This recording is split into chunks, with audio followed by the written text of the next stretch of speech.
Assalamualaikum warahmatullahi wabarakatuh.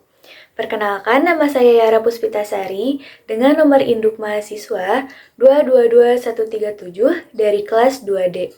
Di sini saya akan menyampaikan materi mengenai gizi seimbang pada balita untuk memenuhi salah satu tugas mata kuliah keperawatan anak sehat dan sakit akut.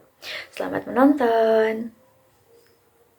Baik, pada pembahasan yang akan kita bahas, yaitu yang pertama, apa itu pengertian dari gizi seimbang pada balita?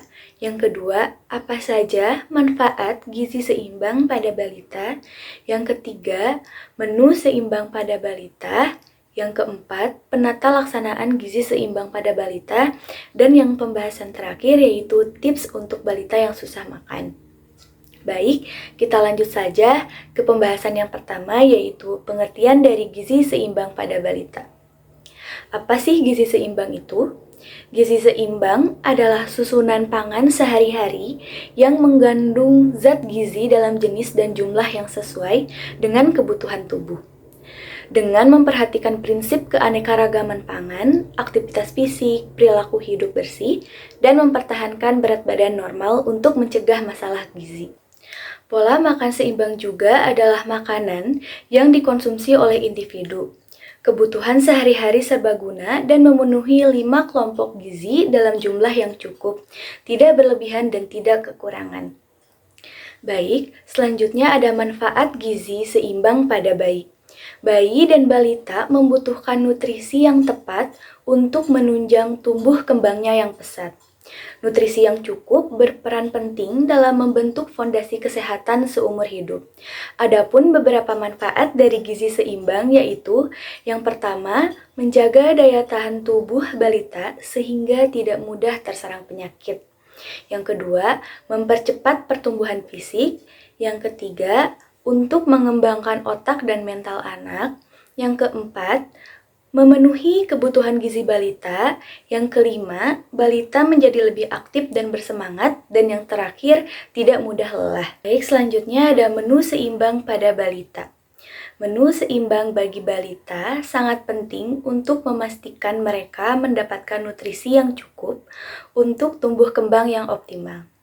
Pertama, sumber zat tenaga yaitu padi-padian dan umbi-umbian, serta tepung-tepungan yang digambarkan di dasar kerucut. Kedua, sumber zat pengatur yaitu sayuran dan buah-buahan, digambarkan bagian tengah kerucut. Ketiga, sumber zat pembangun yaitu kacang-kacangan, makanan hewani dan hasil olahan, digambarkan pada bagian atas kerucut. Adapun beberapa contoh menu seimbang untuk balita diantaranya, yang pertama sarapan. Di sarapan ini seperti oatmeal dengan potongan buah-buahan segar, susu atau yogurt, rendah lemak, telur rebus atau dadar telur. Yang kedua, makan siang seperti nasi atau roti gandum, sayuran rebus atau salad, daging ayam atau ikan panggang, buah-buahan sebagai pencuci mulut. Yang ketiga, makan malam. Contohnya seperti bubur sayur atau sup, tahu atau tempe, sayuran kukus, dan buah-buahan sebagai penutup. Nah, selain itu juga pastikan balita memiliki cemilan sehat di antara waktu makan utama, seperti potongan buah-buahan, yogurt, atau kacang-kacangan. Penting untuk memperhatikan variasi makanan dan porsi yang sesuai dengan kebutuhan balita sesuai dengan panduan gizi yang dianjurkan. Baik, di sini juga ada penata laksanaan gizi seimbang pada balita. Penata laksanaan gizi seimbang pada balita ini merupakan hal yang penting untuk memastikan pertumbuhan dan perkembangan yang optimal. Berikut ada beberapa langkah yang dapat dilakukan dalam penata laksanaan gizi seimbang pada balita, yaitu yang pertama, pemberian makanan bergizi. Nah, pastikan balita mendapatkan makanan yang kaya akan zat gizi penting seperti protein, karbohidrat, lemak, vitamin, dan mineral. Makanan seimbang akan membantu memenuhi kebutuhan gizi balita. Yang kedua yaitu pantau pertumbuhan. Nah, melakukan pemantauan pertumbuhan balita secara berkala untuk memastikan bahwa pertumbuhannya sesuai dengan standar pertumbuhan yang sehat.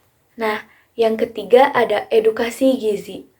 Di dalam edukasi gizi ini, orang tua atau pengasuh balita harus tahu pentingnya gizi seimbang dan cara menyajikan makanan bergizi kepada balita. Yang keempat, ada kegiatan posyandu. Mengikut sertakan balita dalam kegiatan posyandu untuk penimbangan, penyuluhan gizi, dan pemberian makanan tambahan jika diperlukan. Yang kelima, surveillance dan pemantauan. Nah, melakukan pemantauan terus-menerus terhadap status gizi balita serta melakukan deteksi dini terhadap masalah gizi yang mungkin timbul. Pembahasan selanjutnya ada tips untuk balita yang susah makan. Nah, untuk membantu balita yang susah makan, ada pun beberapa tips yang dapat dicoba yaitu yang pertama, berikan makanan yang menarik dan beragam secara visual, seperti makanan yang berwarna-warni atau disusun menarik di atas piring. Yang kedua, libatkan balita dalam proses memasak atau menyiapkan makanan untuk meningkatkan minat mereka terhadap makanan. Yang ketiga, tetapkan jadwal makan yang teratur dan ciptakan suasana yang tenang dan menyenangkan selama makan.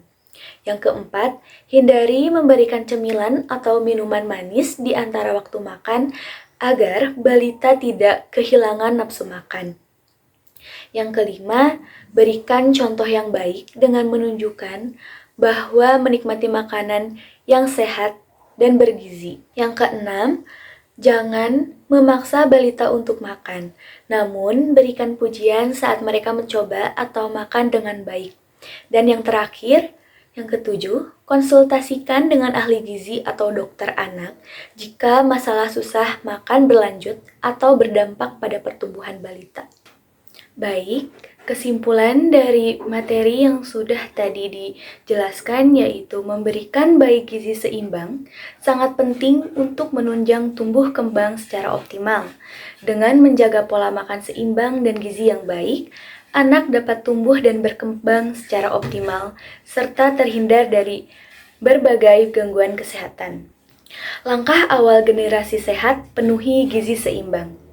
Sekian video dari saya. Mohon maaf apabila ada salah kata. Wabillahi taufiq wal hidayah. Wassalamualaikum warahmatullahi wabarakatuh. Audio Jungle.